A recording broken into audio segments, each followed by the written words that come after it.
Hello.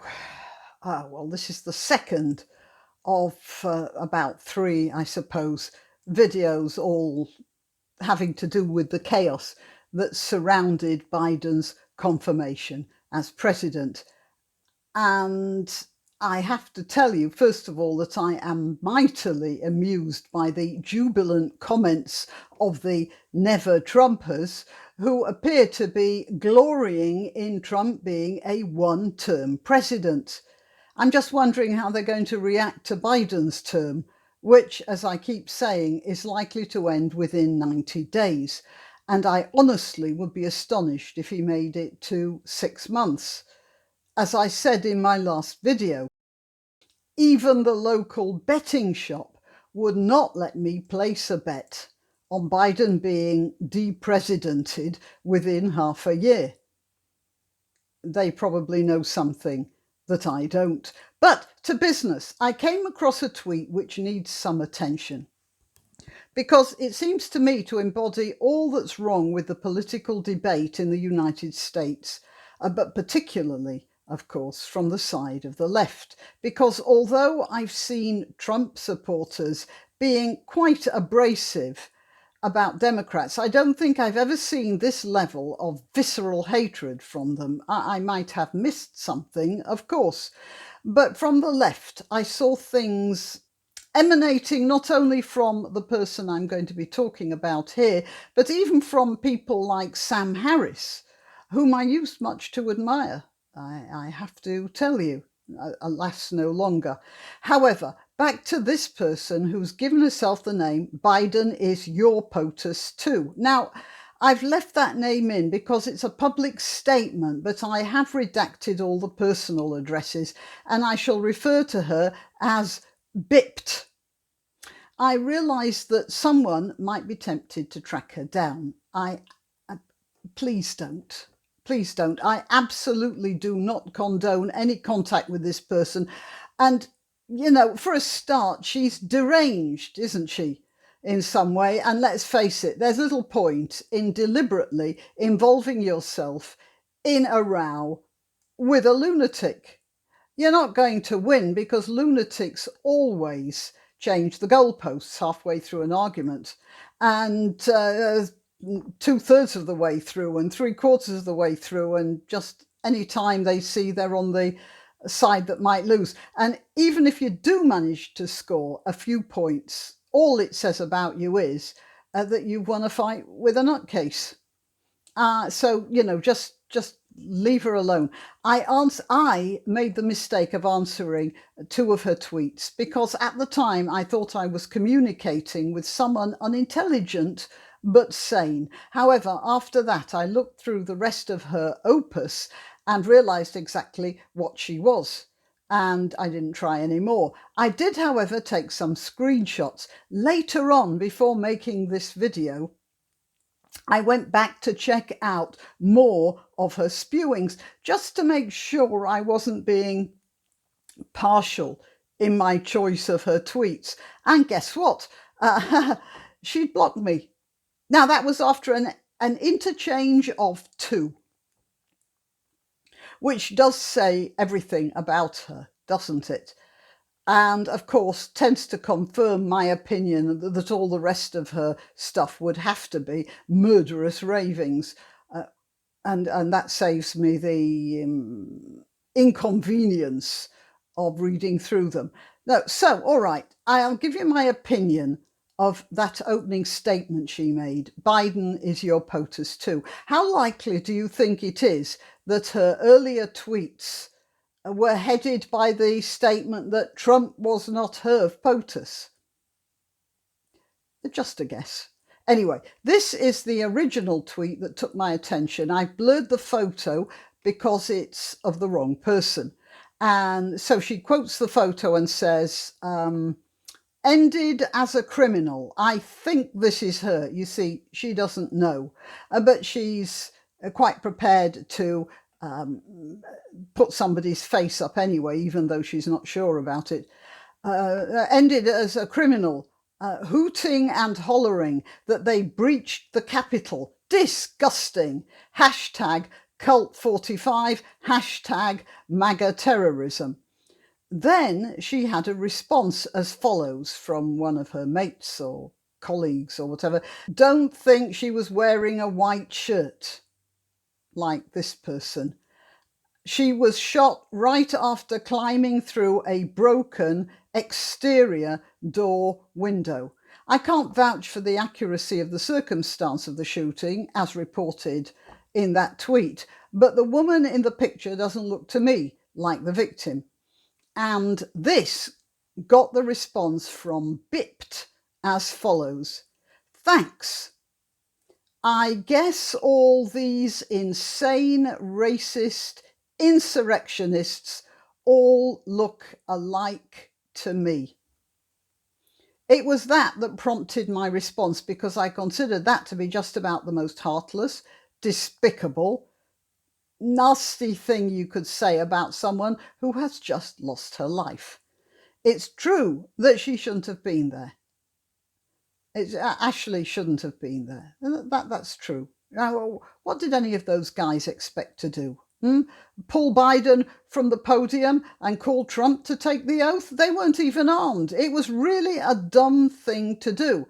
But that said, whether she really thought she could accomplish something or not, she was unarmed. This is the gun-loving right we're talking about. She was unarmed and she was shot full on. She has a grieving family, and for someone to put out that type of bile just hours later, well, as I've already said, mentally unbalanced. Now, it's possible for the point to be raised that there will always be mentally unbalanced people spewing poison into the internet. But she's not alone. In fact, she's surrounded by like-minded friends. She's not just an isolated madwoman. She's part of an entire Oregon state asylum full of them.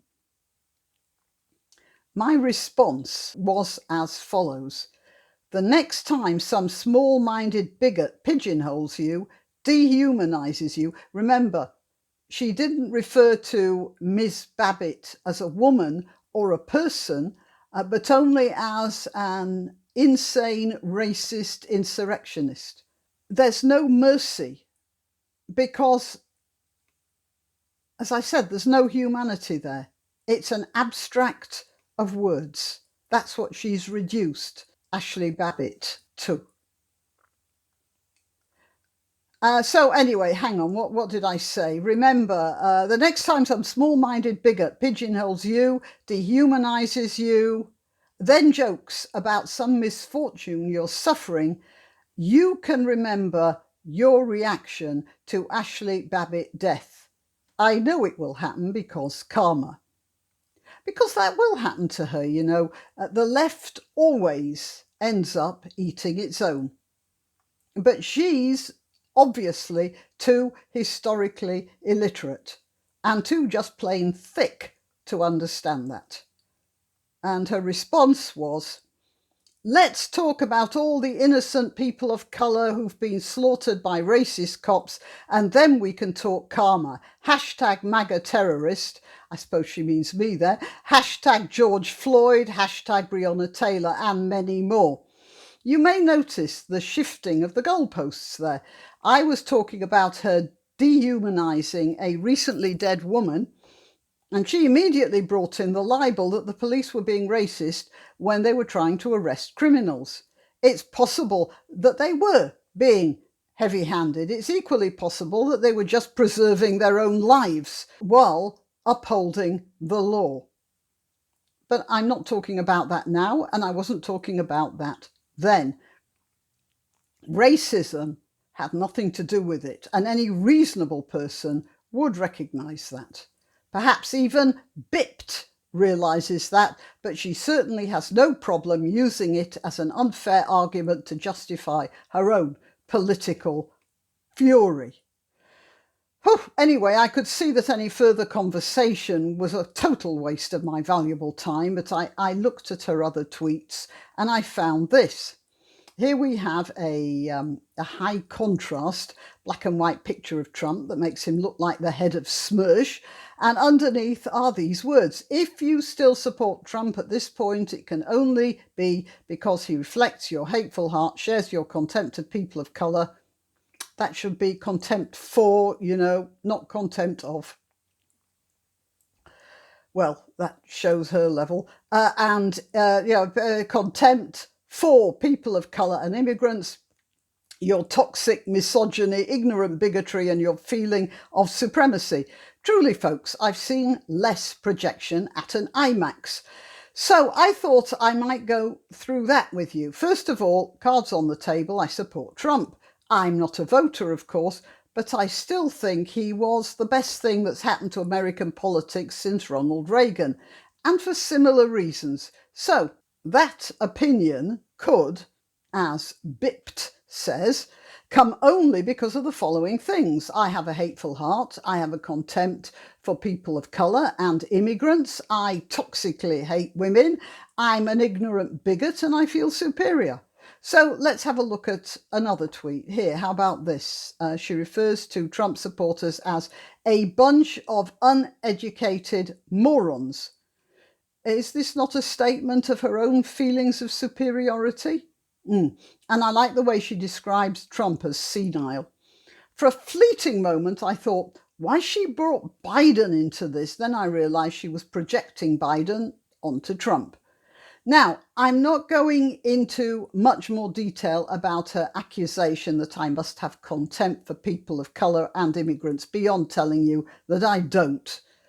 I do have contempt for her, though, but I'm not so sure about her feelings. She projects, as I said, she projects more than a gargoyle on the guttering of a medieval church. So when she says something like that, I'm pretty sure these are all the things fermenting within her own seething subconscious. The only thing I shall end with is to say that I really must protest about her contention that I'm ignorant, and I shall sign off by saying, Nemo mortalium omnibus horis sapit. Oh, in case she's watching, of mortal men, none is wise at all times, despite what you think about yourself, Bipt. Why not treat yourself or a favoured relative or friend to these magnificent examples of merch? The mugs and t-shirts come in the Graniopteryx design or Grambo with a firearm or the more deadly knitting needles. Go to www.graniopteryx.com and whatever platform you're watching this on, please click like, subscribe and share.